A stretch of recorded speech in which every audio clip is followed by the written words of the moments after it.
আমি কথা বলছি আল্লামা আব্দুল লতিফ চৌধুরী ফুলতলী রাহমাতুল্লাহ আলাইহি এর কথা। আজ আমরা জানবো তার জীবন, কর্ম ও অবদান সম্পর্কে। আল্লামা ফুলতলী রাহমাতুল্লাহ আলাইহি 1913 সালের প্রথম দিকে সিলেট জেলার জকিগঞ্জ উপজেলার ফুলতলী গ্রামে জন্মগ্রহণ করেন। তার পিতা ছিলেন আব্দুল মজিদ এবং তিনি ছিলেন শাহজালাল রাহমাতুল্লাহ আলাইহি এর সফর সঙ্গী 360 আউলিয়ার অন্যতম শাহ কামাল রাহমাতুল্লাহ আলাইহি এর বংশধর। ছোটবেলা থেকেই তিনি ইসলামের শিক্ষার গভীর মনোযোগ দেন এবং পরবর্তীতে হয়ে ওঠেন উপমহাদেশের একজন শ্রদ্ধেয় ইসলামী চিন্তাবিদ, তরিকতের মুর্শিদ এবং কুরআন শিক্ষার আলোকে পথ প্রদর্শক। 1946 সাল থেকে 1950 সাল পর্যন্ত তিনি বদরপুর আলিয়া মাদ্রাসায় শিক্ষকতা করেন। এরপর গাছবাড়ি জামিউল উলুম মাদ্রাসায় অধ্যক্ষ হিসেবে দায়িত্ব পালন করেন। পরবর্তীতে সদপুর কামিল মাদ্রাসা, ইসামতি ও বালিদেউড়াইল ফুলতলী আলিয়া মাদ্রাসায় হাদিস শাস্ত্রের শিক্ষক ছিলেন। শুধু শিক্ষকতা নয়, তিনি প্রতিষ্ঠা করেন দারুল কিরাত মজিদিয়া ফুলতলী ট্রাস্ট, যার মাধ্যমে সহিহ ও শুদ্ধভাবে কুরআন তিলাওয়াত শেখানো শুরু হয়ে দেশ জুড়ে এবং আন্তর্জাতিক অঙ্গনেও এর বিস্তার ঘটে। এই ট্রাস্টের মাধ্যমে শত শত কারি তৈরি হয়েছেন, যারা আজ বিশ্বের বিভিন্ন দেশে কুরআনের সঠিক তিলাওয়াত শিক্ষা দিচ্ছেন। তার রচিত আরবি ও উর্দু ভাষার বহু বই ভারত, পাকিস্তান সহ উপমহাদেশের অসংখ্য মাদ্রাসায় পাঠ্যসূচিতে রয়েছে। এমনকি বাংলাদেশের ঢাকা বিশ্ববিদ্যালয়, ইসলামী বিশ্ববিদ্যালয়, জগন্নাথ বিশ্ববিদ্যালয় সহ বিভিন্ন উচ্চশিক্ষা প্রতিষ্ঠানের ইসলামিক স্টাডিজ ও আরবি বিভাগেও তার বইগুলো পড়ানো হয়।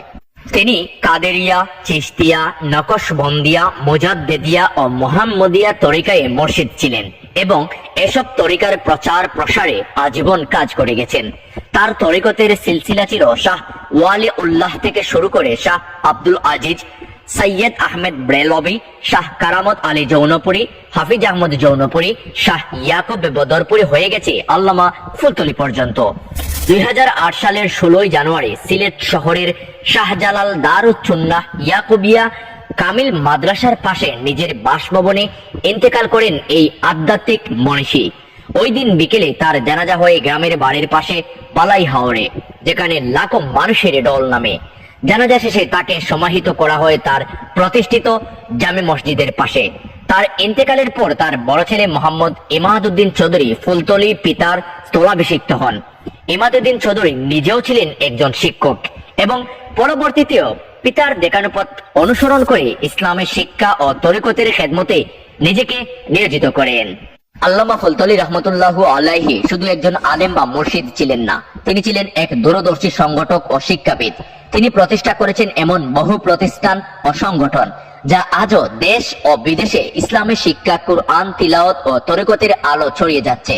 তিনি প্রতিষ্ঠা করেন দারুল কিরাত মজিদিয়া ফুলতলী ট্রাস্ট, যার মাধ্যমে আজ প্রায় 2000 শাখায় বিশ্বের নানা প্রান্তে মানুষ সহিহ কুরআন তিলাওয়াত শিখছে।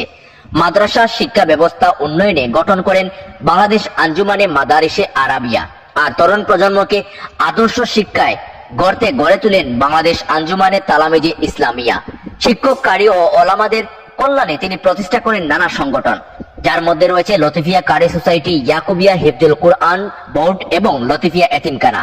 দেশের গণ্ডি পেরিয়ে তার প্রতিষ্ঠিত সংগঠন ও মাদ্রাসা আজ যুক্তরাজ্য, আমেরিকা, ভারত সহ বহু দেশে ইসলামী শিক্ষায় ভূমিকা রাখছে। এর মধ্যে রয়েছে আঞ্জুমানে আল ইসলাহ ইউকে ও ইউএস, দারুল হাদিস লতিফিয়া ইউকে এবং লতিফিয়া উলামা ও কারি সোসাইটি। এক কথায় বলা যায় আল্লামা ফুলতলী রাহমাতুল্লাহ আলাইহি ইসলামের শিক্ষা ও আধ্যাত্মিকতায় যে ভিত্তি রেখে